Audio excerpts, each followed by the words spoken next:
Hello, and welcome to the Why We Argue podcast. I'm Robert Talisse, your host. I'm professor of philosophy at Vanderbilt University.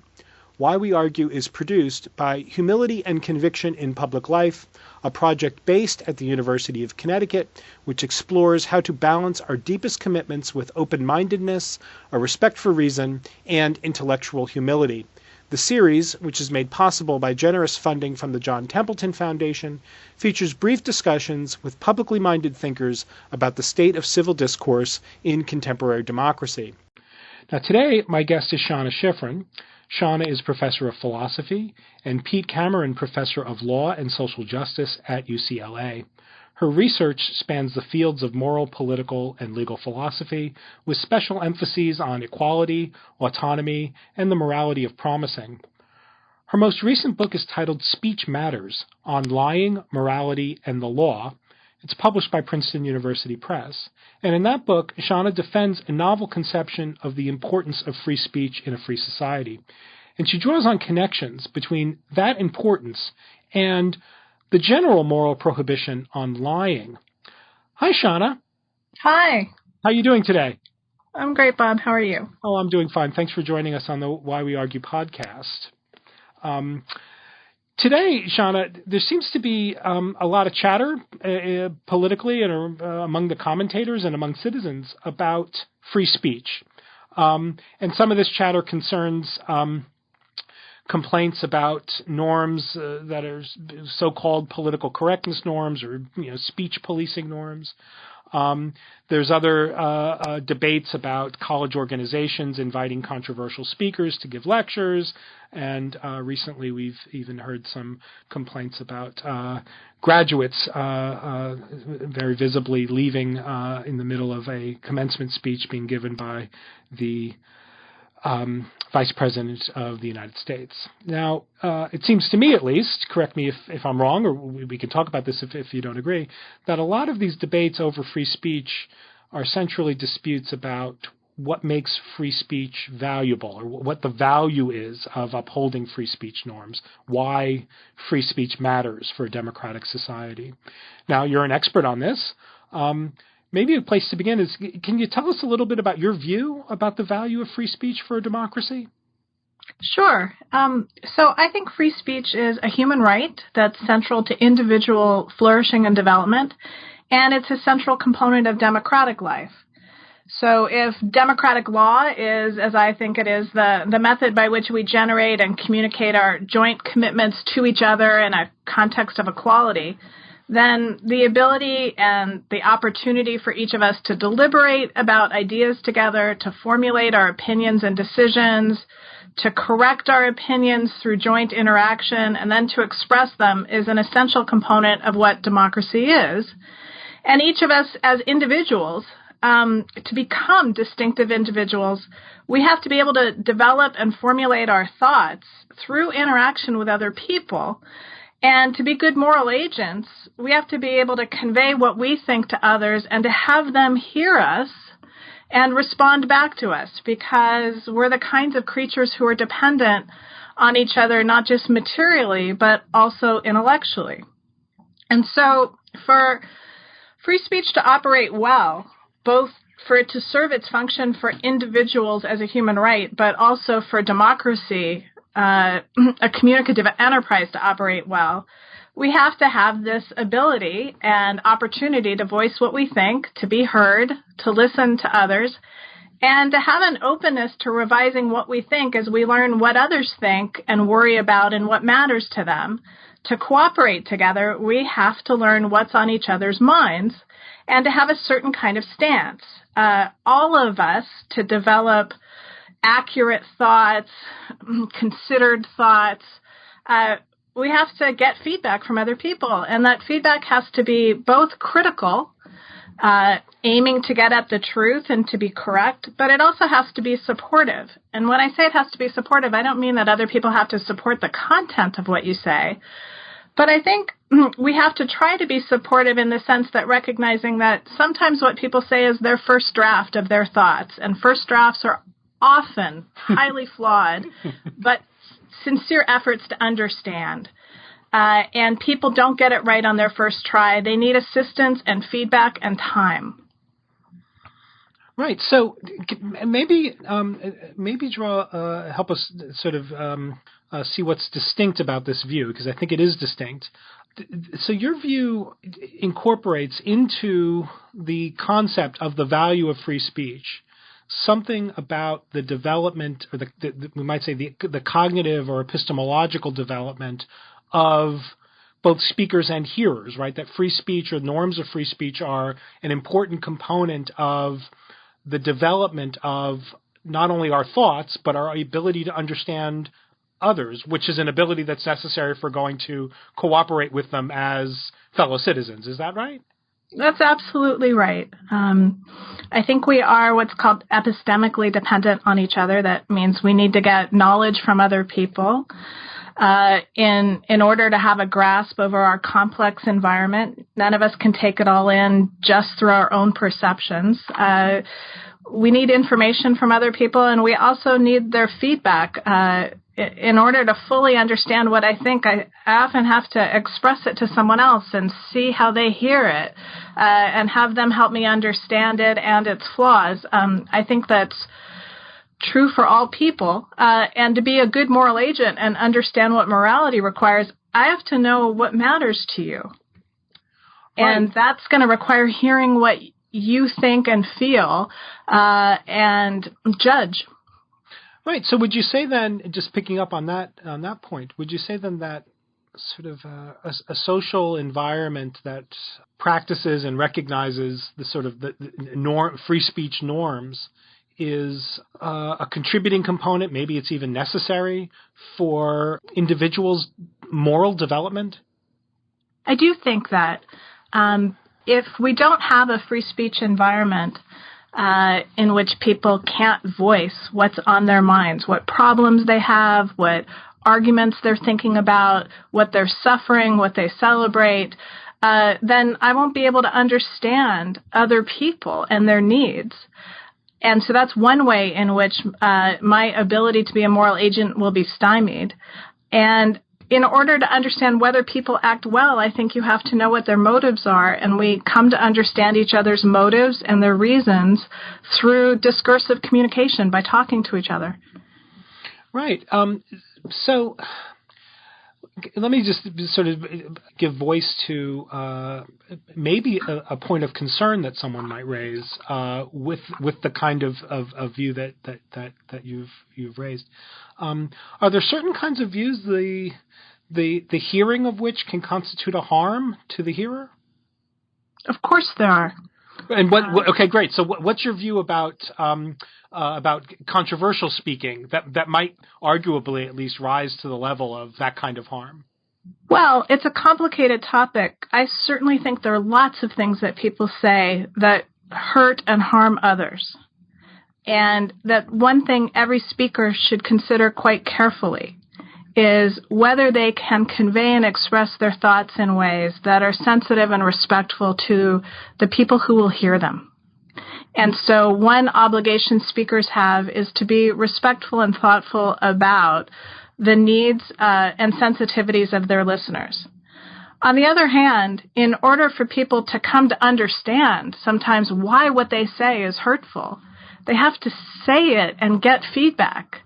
They have to be sincere about what's on their minds and listen to people and their reactions and their reasons in order to come to a better understanding of the topic that's motivating them to say the ignorant or biased thing that they say. So while I believe in strong moral norms on speakers to think very carefully about what they say and whether they can put what they're thinking in a respectful way, I also think that sometimes people need to say the ignorant thing in order to learn from others. Right. Wonderful. The view is also, I guess, contrasted. I mean, there are other maybe in the vernacular, in the political vernacular, at least, free speech often gets free speech norms often get appealed to as if they don't have responsibilities of the kind that you've just been talking about attached to them, that to invoke a norm of free speech is to often, at least to my ear, a claim on the behalf, when a speaker invokes a free speech norm, it's a claim that says that nobody is entitled to criticize what has been said. I hear that too, and I think it's kind of antithetical to the argument I've been giving for freedom of speech, which is that part of its point is to have an environment in which we receive critical feedback. So I think it's a responsibility of speakers, especially when they speak about issues that could hurt people, to be thoughtful about what they say. But I also think it's a responsibility of listeners to be critical in response, so that it can be a mutual environment of learning and improvement. And I also think listeners have to try to be sensitive to the fact that sincere speakers may make errors when they speak, and that the function of listeners is to be actively engaged, to try to understand the other person, to give critical feedback where warranted, and to make room for the possibility of mutual growth. Great. So now let's connect up, if we can. If that is it, I know you can. Let me see if I can. Let me try to sort of. You see a rather tight connection between free speech norms and other kinds of sort of moral prohibitions on deception, on lying, on the ways in which we can perform speech acts that deceive or mislead. Can you make that connection a little bit more explicit? I mean, it seems to me that if at least as a first pass, that if the free speech norms really are very tightly, as you think they are, tied to certain cognitive aims, certain epistemic goods that are achievable only collectively, only if we engage in certain ways and uphold a certain kind of environment, a communicative environment, then it looks like lies, speech that is intended to deceive, or speech that is designed to deceive, perhaps, they look problematic from the point of view of free speech, on your view. Would that be right? I entirely agree. So the way I've been discussing freedom of speech, it kind of gets its point from the fact that we don't have access to each other's minds, but we need to have access to each other's actual mental content in order to grow as people, to grow as moral agents, to grow as thinkers, to figure out what I think, to get reactions and responses from other people. But all of that depends on the idea that when I speak, I'm saying what I sincerely think. And so, too, if what we're doing in a democratic environment is attempting to understand each other as a community, and even to make compromises where necessary, my willingness to compromise really depends on the idea that you're telling me sincerely something that's crucial to you, that I should give way to. But if you're bluffing, then that's going to understandably tax my willingness to compromise, and that willingness will wither, because all of these values and functions of speech really depend upon the idea that I'm offering you actually what I'm thinking, that when I say something matters to me, I'm not bluffing, but it's true. When I say I think these facts are accurate, they're my best representation of what's the case.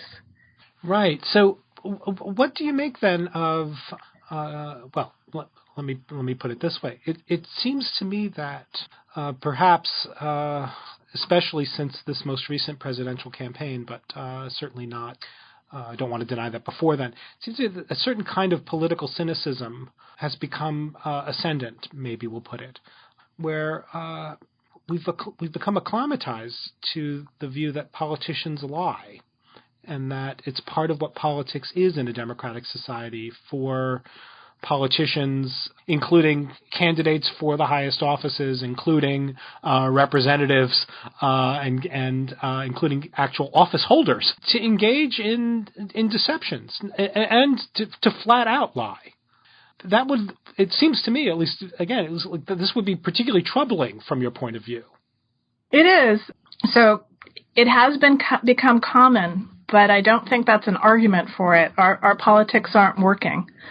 And the climate of insincerity, I think, is partly to blame. So as I've been arguing, lies about important forms of information will disrupt networks of trust. We depend upon sincerity to decide what to engage our joint conversation and mutual attention about. Sincerity is the linchpin of our willingness to compromise, and public officials are supposed to be our voice. And they're also supposed to be a source of important information that allows us as democratic citizens to play our role in creating a democratic culture that expresses our commitments. And when our public officials don't satisfy that role, they undermine our ability to function as democratic citizens. I take it extremely seriously. The perception that politicians lie creates a climate of mutual suspicion and uncertainty. It encourages us to engage in more forms of isolation and polarization within subgroups. And I think it distracts from the real issues. So the current president's reputation is certainly suffering from all of the controversy about his accuracy and sincerity, but he's also dominating the news, and the scandals distract us from actually thinking about the policies that he and his cabinet and officials are promoting, and it diverts energy from his critics and his observers who might otherwise spend their energy developing alternative policies that we could all deliberate about together. Right. That's Shana, that strikes me as such an important point that once you say it seems so clear to me, but it doesn't get the play. And maybe that's part of the symptom of the problem that, when you turn on the news in the evening, if you watch the cable news in the evening, or even if you look on the sort of newspapers, so much of the news day to day is focused on exposing dishonesty. And that itself is not criticizable. I mean, dishonesty should be exposed, especially dishonesty that's provable and that's being perpetrated at the highest levels of government. But there's an opportunity cost, right? That all the journalists who are tracking down, doing all the fact checking, are their effort, the lines in the newspaper, the moments of airtime are being devoted to debunking and fact checking, while the actual business of government, including the business of thinking and talking and deliberating and arguing about actual policy, all of that gets pushed to the side because the citizens and the media are, perhaps with some claim to be doing a responsible job, tracking down facts so that lies can be exposed. It seems like it's got a tremendous cost. I agree. I mean, it is difficult, as you say, to criticize the media for it because I think it shows that we can't actually absorb dishonesty as normal. Right. And one of the reasons we can't is because honesty is part of the threshold of cooperation. Right. But at the same time, as citizens, we have to make sure that our interest in uncovering dishonesty does not serve as a substitute for also watching what's actually happening on the ground with real policies, that we shouldn't allow it to serve as a screen that prevents us from also attempting to investigate and keep watch over the other policies being pursued in our name. Yeah, a deeply cynical thought just occurred to me that maybe sort of a barrage of easily detectable lying or lies is a strategic. Maybe that's a one kind of real politics strategy.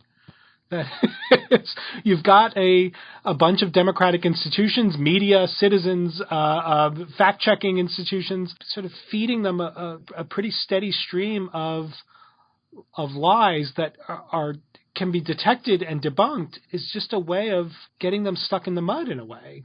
That would be terrible. Well, that thought has occurred to me as well. I think perhaps one of the reasons we're vulnerable to that strategy, if it is a strategy, is that more of our media sources are dependent on press secretaries and press releases, and so they really depend on what other people say to them. Right. We've lost a lot of kind of the backbone of investigative reporting, and so we're more dependent in some ways on what officials say than perhaps we were at a time in which there were more newspapers that were thriving. Right.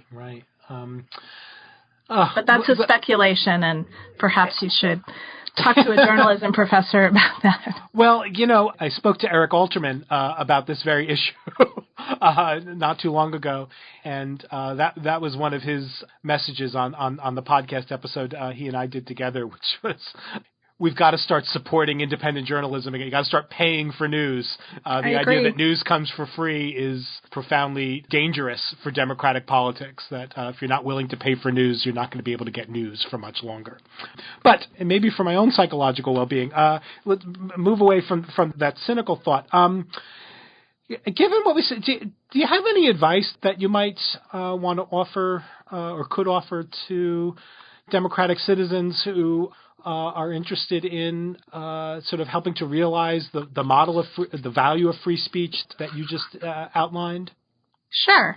Well, let me start. I'll endorse the suggestion you just mentioned from Eric Alterman that we do more to those who can afford it should pay to subscribe to newspapers and radio and other media sources that engage in original investigative journalism, including those that really attend to local and state issues. And that connects to a second idea, which is to encourage people to vote and to vote in every election. To taking the time to learn about local issues and local elections and asking friends for their thoughts about them is one way to stimulate new kinds of political conversations and be democratically engaged. And even if your friends don't know the local issues or the local candidates, or don't know more than you, just the inquiry may inspire their interest and an effort to find out more. So that's kind of a second piece of advice. A third is that maybe we can all try to experiment with new forms of engagement, like going out of our way to be kind to strangers and have short conversations with them, spending less time bemoaning the general state of the union, but talking about specific issues and concerns. I think we often make more progress with people who may have different opinions than we do by talking about quite specific issues to see where our points of disagreement are. And one suggestion I have is that one attitude to take or a stance to take in such conversations is to imagine that the point of the conversation is not to resolve the issue in one setting or to persuade your interlocutor, but more to listen and to convey your thoughts and worries with a mutual openness to being influenced by the interaction and to think more. I think that deliberation and progress occur over time.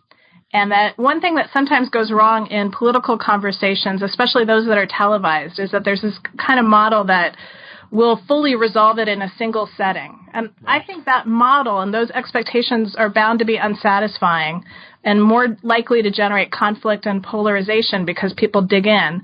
But if instead you approach conversations by thinking that you're trying to make someone think about something more, and that it'll be successful if you were heard and you heard them, and you think more later, that people might make a little more progress. Well, Shana, you've been very generous with your time, and I think that those 3 points, particularly the last one, these are very good points of advice for citizens. We are, it strikes me, sort of living in a democratic context where not only, where there's kind of rewards for, there's social rewards for snap judgments, and there are inducements to thinking that everything is easy and obvious, and there's not a whole lot of intellectual ground to traverse. And you've given a good reason for thinking that some of those social inducements actually contrary not only to democracy, but maybe even contrary to even knowing our own thoughts. So that's very helpful. I think one of the things about studying philosophy is it's so hard. That one of the things you learn early is that it's okay to say, I don't know, or I'm not sure yet. Well, I need to think more. And I think getting the confidence to feel you can say that to people actually facilitates understanding between people. Well, that seems to me right. In a previous episode of this podcast, I mentioned to Michael Lynch, one of the early guests in the podcast, that in the time leading up to the election, I tried doing that. Just to, the people at the Starbucks that I go to every morning when I spend 10 minutes drinking a cup of coffee before I come to campus, people, strangers, would sort of, say, oh, what do you think about, and, they would name, the email scandal or, whatever, the hacking. And when I, just to see what would happen, just say, I haven't made my mind up about that yet. Overwhelmingly, the assumption was that I was not informed about what had happened, which is a strange inference to draw, because often it seems to me that, and maybe this is just one of the things that happens when you study philosophy, that, the more you know about something, the less clear it is what you should think about it, right? I mean, we discover this all the time as academics. But the idea that in politics, once you know the facts, then your judgment or your attitude or your disposition or your reaction to the facts is sort of something that just happens automatically. I guess I hadn't realized how deeply ingrained that might be. Well, maybe the thing. I'm sorry, what? I just said it seems very troubling, right? Yeah, maybe the thing to do is to say, these are my thoughts based on what I know, but I'd love to think more. What do you think? Yeah. I just to think a little bit about the theme of this series, humility and conviction. I'm not arguing that one should give up one's convictions or hide them. I think it's your duty to share them. But to share them with a posture of openness to learning from an interaction with others. Well, that is as good a point to wrap up as one could imagine, I think. Shana, thank you so much for your time, and thank you for appearing on the podcast. Oh, thank you so much for inviting me. It's wonderful to get to think with you about this stuff. And thank you, listeners, for tuning in to the Why We Argue podcast, which I remind you is produced by the University of Connecticut's Humility and Conviction in Public Life project with generous support from the John Templeton Foundation. You can follow the project on Twitter and on Facebook at Public Humility. That's one word, Public Humility. Thank you so much, and bye for now.